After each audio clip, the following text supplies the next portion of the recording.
আমি তো একটু ঝামেলায় আছি, কাজটা করলে আমার সবচেয়ে উপকার হবে।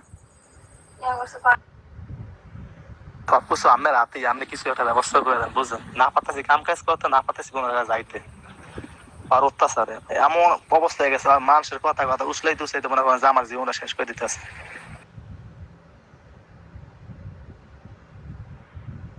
জি বুঝতে পারছি, আমি কালকে রাখা যাচ্ছে, ঠিক আছে? আপনার টাকাটা আমি পাঠাবো মানে, আর আপনার চালায় দেন যেভাবে পারেন, একটু কষ্ট করে চলেন, দেখা যাক কি করা যায়।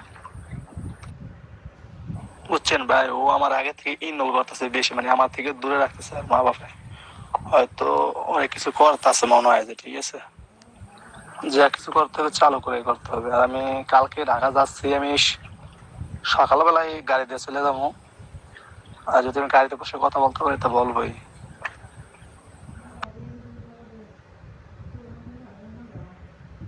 আপনি ভাই কাজটা করেন, ঠিক আছে? আর মতলব করতে সময় লাগবে না, আপনার কাজটা করেন সম্পূর্ণ করে।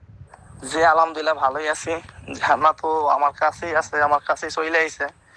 ওদিনই যেদিন আমি বলছিলাম যে আমার ঢাকা আসতে বলছিল, সেদিনই